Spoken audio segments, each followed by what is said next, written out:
आप सुन रहे हैं द साइकोलॉजी ऑफ वुमेन, लेखिका मार्गरेट डब्ल्यू मैटलिन की हिंदी ऑडियो बुक समरी। यह पुस्तक महिलाओं की मनोवैज्ञानिक दुनिया को समझने की कोशिश करती है।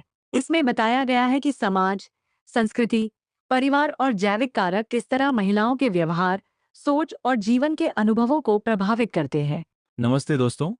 आइए आपको एक ऐसी यात्रा पर ले चलते हैं जो हर उस इंसान के लिए ज़रूरी है जो खुद को, अपने रिश्तों को और अपने आसपास की दुनिया को समझना चाहता है।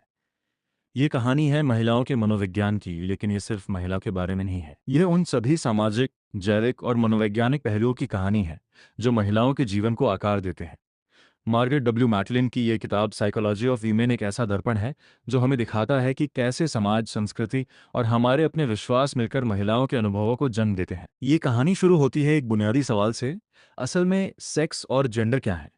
मैटलिन साफ करती हैं कि सेक्स का मतलब है हमारी जैविक विशेषताएं, जैसे क्रोमोसोम और प्रजनन अंग। लेकिन जेंडर उससे कहीं बड़ा है। ये वह सामाजिक और मनोवैज्ञानिक छवि है जो समाज हमारे लिए बनाता है। एक महिला को कैसा होना चाहिए, उसके क्या कर्तव्य हैं, कैसे उसे सोचना और महसूस करना चाहिए। ये किताब उन सभी पूर्वाग्रहों को उजागर करती है जिनसे महिलाओं का जीवन प्रभावित होता है। सेक्सिज्म, रेसिज्म, क्लासिज्म और हेटेरोसेक्सिज्म। ये बताती है कि कैसे ये पूर्वाग्रह हर उम्र, हर जाति और हर वर्ग की महिलाओं को अलग अलग तरह से प्रभावित करते हैं। लेकिन ये कहानी निराशा की नहीं है। ये उन नारीवादी दृष्टिकोणों की भी कहानी है जिन्होंने महिलाओं के जीवन को बदलने की कोशिश की। उदार नारीवाद से लेकर सांस्कृतिक नारीवाद, कट्टरपंथी नारीवाद और रंगीन महिलाओं के नारीवाद तक, हर दृष्टिकोण ने महिलाओं के अधिकारों और समानता की लड़ाई को एक नया आयाम दिया। किताब में बताया गया है कि कैसे 1970 के दशक में नारीवादी आंदोलनों ने महिलाओं के मनोविज्ञान को एक नई पहचान दी और इसे अकादमिक जगत में स्थापित किया। किताब का पहला अध्याय हमें एक महत्वपूर्ण सच्चाई से रूबरू कराता है। मनोवैज्ञानिक लैंगिक अंतर अक्सर बहुत छोटे होते हैं और हमेशा एक जैसे नहीं होते, लेकिन समाज उन अंतरों को बढ़ा चढ़ाकर पेश करता है। महिलाओं को अक्सर समाज के महत्वपूर्ण क्षेत्रों में कम जगह मिलती है और महिलाओं के भीतर ही विविधता इतनी अधिक है कि किसी एक महिला स्वभाव की बात करना बेमानी है। फिर हम आगे बढ़ते हैं स्टीरियोटाइप की दुनिया में, जहां इतिहास, धर्म, भाषा और मीडिया ने मिलकर महिलाओं की एक खास छवि बनाई है। किताब बताती है कि कैसे भाषा में इस्तेमाल होने वाले शब्द, जैसे महिला डॉक्टर या पुलिस वाला, पुरुष को आदर्श मानने की मानसिकता को दर्शाते हैं। मीडिया में महिलाओं को अक्सर कम जगह मिलती है और पारंपरिक भूमिकाओं में ही दिखाया जाता है। यहाँ तक कि आज का सेक्सिज्म भी जटिल है। ये कभी शत्रुतापूर्ण हो सकता है तो कभी दयालुता के रूप में भी सामने आता है, जैसे कि ये मान लेना कि महिलाओं को काम के बोझ से बचाना चाहिए। ये स्टीरियोटाइप सिर्फ बाहर नहीं है, बल्कि हमारे अपने विचारों और व्यवहारों को भी आकार देते हैं, जिससे स्टीरियोटाइप थ्रेट जैसी स्थितियां पैदा होती हैं, जहां महिलाएं सिर्फ इसलिए खराब प्रदर्शन करती हैं क्योंकि उन्हें डर होता है कि वे अपने लिंग के बारे में नकारात्मक धारणा को सच साबित कर देंगी। यात्रा आगे बढ़ती है शैशवावस्था और बचपन की ओर। यहाँ मैटलिन बताती हैं कि कैसे लैंगिक विकास जन्म से पहले ही शुरू हो जाता है। लेकिन सबसे महत्वपूर्ण बात यह है कि लोग नवजात शिशुओं के साथ भी उनके कथित लिंग के आधार पर अलग व्यवहार करते हैं। एक बच्ची को प्यारी और कोमल समझा जाता है, जबकि एक बच्ची को मजबूत और साहसी। माता पिता, साथी, स्कूल और मीडिया सब मिलकर बच्चों को लिंग आधारित गतिविधियों की ओर धकेलते हैं। लड़के बॉयज टॉयज से खेलते हैं और लड़कियां गर्ल्स टॉयज से। 2 साल की उम्र तक बच्चे लिंगों को पहचानने लगते हैं और 4-5 साल की उम्र तक वे लिंग आधारित स्टीरियोटाइप को आत्मसात कर लेते हैं। ये प्रक्रिया इतनी गहरी होती है कि लड़के अक्सर गैर पारंपरिक व्यवहार के लिए ज्यादा कठोरता से दंडित किए जाते हैं। किशोरावस्था में ये यात्रा और भी जटिल हो जाती है। मासिक धर्म की शुरुआत, जो एक सामान्य जैविक प्रक्रिया है, अक्सर नकारात्मक सांस्कृतिक दृष्टिकोण और कलंक से घिरी होती है। प्रीमेंस्ट्रुअल सिंड्रोम पीएमएस को लेकर चल रही बहस इस बात का उदाहरण है कि कैसे महिलाओं के शरीर को भी एक समस्या के रूप में देखा जाता है। इस उम्र में आत्मसम्मान और शरीर की छवि गहरे रूप से प्रभावित होती है। समाज की सुंदरता की परिभाषाएं किशोरियों को खुद को लगातार परखने पर मजबूर करती हैं, जिससे खाने के विकार और कम आत्मसम्मान जैसी समस्याएं पैदा होती हैं। लड़कियां अक्सर शिक्षा के क्षेत्र में भी पीछे रह जाती हैं, खासकर विज्ञान, प्रौद्योगिकी, इंजीनियरिंग और गणित स्टेम जैसे क्षेत्रों में, जहां उन्हें प्रोत्साहन की कमी मिलती है। लेकिन ये सिर्फ समस्याओं की कहानी नहीं है। महिलाएं शिक्षा और करियर के क्षेत्र में लगातार आगे बढ़ रही हैं।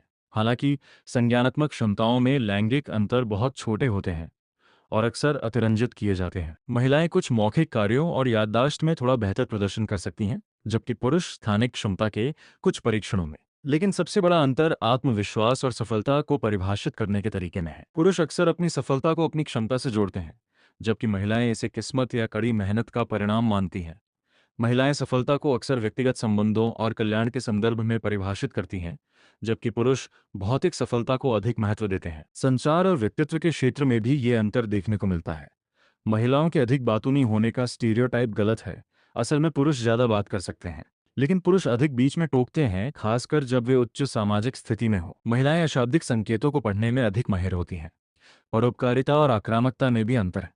पुरुष शारीरिक रूप से अधिक आक्रामक होते हैं, जबकि महिलाएं रिलेशनल आक्रामकता जैसे कि गपशप या सामाजिक बहिष्कार का अधिक इस्तेमाल कर सकती हैं। सहानुभूति में हालांकि अंतर संदर्भ पर निर्भर करता है। जब शारीरिक या अशाब्दिक उपायों से मापा जाता है तो पुरुष और महिलाएं समान स्तर की सहानुभूति दिखाते हैं। कामकाजी महिलाओं की कहानी सबसे जटिल है।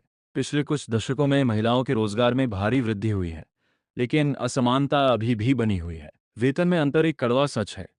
महिलाएं पुरुषों की तुलना में काफी कम कमाती हैं। उन्हें नौकरी पाने में एक्सेस डिस्क्रिमिनेशन और नौकरी मिलने के बाद ट्रीटमेंट डिस्क्रिमिनेशन दोनों जगह भेदभाव का सामना करना पड़ता है। ग्लास सीलिंग एक अदृश्य बाधा है जो महिलाओं को शीर्ष पदों तक पहुंचने से रोकती है। सबसे बड़ी चुनौती है काम और परिवार के बीच संतुलन बनाना।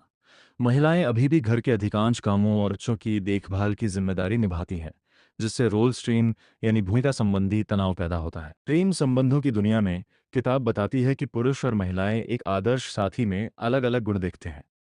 पुरुष शारीरिक आकर्षण को अधिक महत्व देते हैं, जबकि महिलाएं भावनात्मक समर्थन और स्थिरता को। विवाह में शुरुआती संतुष्टि अक्सर कम हो जाती है और तलाक की शुरुआत महिलाएं अधिक करती हैं। समलैंगिक संबंधों में भावनात्मक अंतरंगता को अधिक महत्व दिया जाता है और एकल महिलाओं की बढ़ती संख्या ये दिखाती है कि शादी के बिना भी जीवन संतुष्टिदायक हो सकता है। महिलाओं की कामुकता पर चर्चा अक्सर एक सीमित दृष्टिकोण से की जाती है। मैकलिन बताती हैं कि यह सिर्फ एक जैविक घटना नहीं है, बल्कि सामाजिक और सांस्कृतिक कारकों से भी गहरे रूप से प्रभावित होती है। यौन इच्छा, प्रतिक्रियाएं और अनुभव सभी महिलाओं में अलग अलग होते हैं। यौन शिक्षा अक्सर अधूरी होती है और महिलाओं के दृष्टिकोण को नजरअंदाज करती है। गर्भ निरोधक, गर्भपात और यौन हिंसा जैसे मुद्दे महिलाओं के यौन जीवन को गहरे रूप से प्रभावित करते हैं। गर्भावस्था, प्रसव और मातृत्व की यात्रा भी उतार चढ़ाव से भरी है। गर्भावस्था के दौरान महिलाएं तरह तरह की शारीरिक और भावनात्मक प्रतिक्रियाओं का अनुभव करती हैं। समाज का दृष्टिकोण अक्सर विरोधाभासी होता है। एक तरफ गर्भवती महिलाओं को विशेष सुरक्षा मिलती है, तो दूसरी तरफ उनके साथ भेदभाव भी होता है। प्रसव का अनुभव भी हर महिला के लिए अलग होता है और ये चिकित्सा पद्धति और सामाजिक समर्थन पर निर्भर करता है। मातृत्व के बारे में स्टीरियोटाइप अक्सर अवास्तविक होते हैं। एक आदर्श माँ की छवि जो हमेशा खुश और सक्षम रहती है। असलियत में मातृत्व खुशी और थकान, संतुष्टि और अपराध बोध का एक मिश्रण है। महिलाओं का शारीरिक स्वास्थ्य भी एक जटिल मुद्दा है। महिलाएं पुरुषों की तुलना में अधिक जीती हैं, लेकिन अधिक बीमारियों से भी जूझती हैं। चिकित्सा अनुसंधान में ऐतिहासिक रूप से महिलाओं को नजरअंदाज किया गया है, जिसके कारण उनके स्वास्थ्य के बारे में हमारी समझ अधूरी है। हृदय रोग, स्तन कैंसर और ऑस्टियोपोरोसिस जैसी बीमारियां महिलाओं को असमान रूप से प्रभावित करती हैं। विकासशील देशों में महिलाओं को स्वास्थ्य सेवा तक पहुंच में और भी अधिक बाधाओं का सामना करना पड़ता है। विकलांग महिलाओं, एड्स से पीड़ित महिलाओं और नशीली दवाओं की लत से जूझ रही महिलाओं की समस्याएं और भी जटिल हैं। मानसिक स्वास्थ्य के क्षेत्र में अवसाद महिलाओं में पुरुषों की तुलना में दोगुना से भी अधिक पाया जाता है।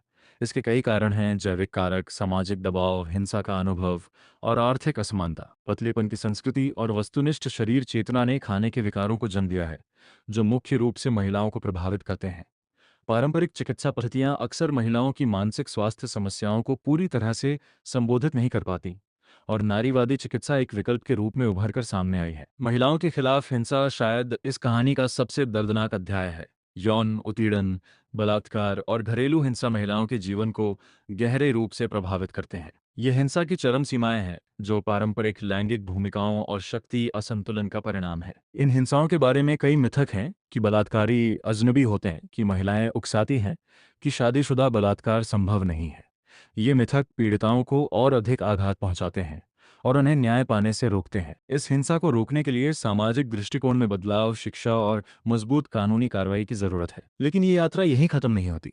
वृद्धावस्था में भी महिलाएं सक्रिय और संतुष्ट रहती हैं।